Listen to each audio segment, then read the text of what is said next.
Hi, I'm Brooke, and I was diagnosed with breast cancer 10 years ago. I found the lump on my own through my own self-exam, and I was definitely a little paranoid as my grandmother had breast cancer 4 years prior, and her sister had it in the 90s, so it definitely runs in my family. I went to the doctor immediately to have her confirm, and she did, but she's like, oh, it's probably just a cyst, no big deal. Because of your age, I was only 32. She says, well, let's just have it checked out because of your family history and have a biopsy done. The biopsy was done a few days later, and then a few days after that, they called me and said, yes, Brooke, it's in fact cancer. We're going to refer you to an oncologist, and then he'll take it from there and let you know how bad it is, your treatment plan, and we'll see you when we see you. And that was it. And I'm like, okay, that's it. I had no idea if I was going to live or die. I had no idea the stage, nothing. So I see the oncologist and he sends me in for, tons of tests. They wanted to know if I had the BRCA gene because if I did, I'd need a mastectomy. And he wanted to know if it had spread. So I had to go do scans and blood work. And if it was negative for the BRCA gene, then I would have a lumpectomy only. So the great news was it was negative for BRCA, so I didn't need to do a mastectomy.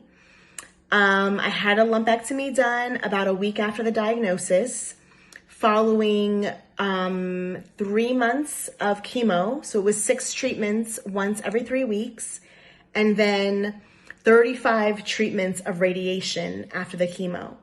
So I finished chemo December of 2011, had about a month break, and then I did radiation for 2 months. It was 5 days a week for 7 weeks. And that took a toll on me for sure. It was exhausting going every day. And I worked through all of this because, to be honest, work kept me really busy and it kept my mind off of it. I work from home, and I was working from home even back then. So I would work, go for my treatments, come home, sleep. Radiation made me exhausted.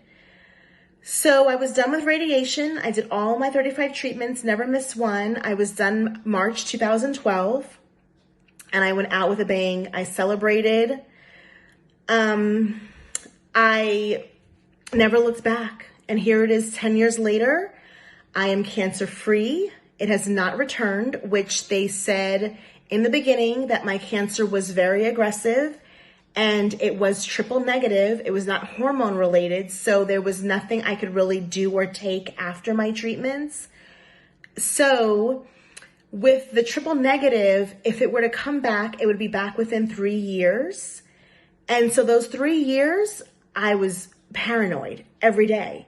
And I was checking, and I was calling the doctor and wanting to go in for scans and wanting to go in for blood work. And he's like, Brooke, you're fine. We'll see you every 3 weeks for blood work. We'll check your markers. We'll check you. You'll get your mammograms every 6 months for the first couple of years. You'll be fine. We will keep an eye on you.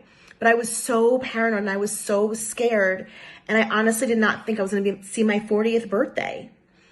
So I just celebrated my 10-year anniversary this August of being cancer-free. And I just celebrated my 43rd birthday. So I did see 40 and 41 and 42 and 43 and many more. So I just wanted to share my journey with you all. And I want all women to be aware of their bodies, no matter what age, no matter what race, no matter how healthy you are, no matter how fit you are. Cancer does not care. It will come for anybody. So please do your research, check your family history, stay on top of everything, stay in tune with your bodies, do your own exams, whether you're lying in bed, whether you're in the shower, just stay in tune. And just because you feel something, it doesn't always mean that it's cancer. It could just be a cyst like what I thought, or it could be. So just always get it checked and always just be aware. So cheers to health and happiness. And remember Just stay in tune, and please pass this on to your girlfriends, to your family members, to your daughters, to your sisters. So take care, everyone. Bye-bye.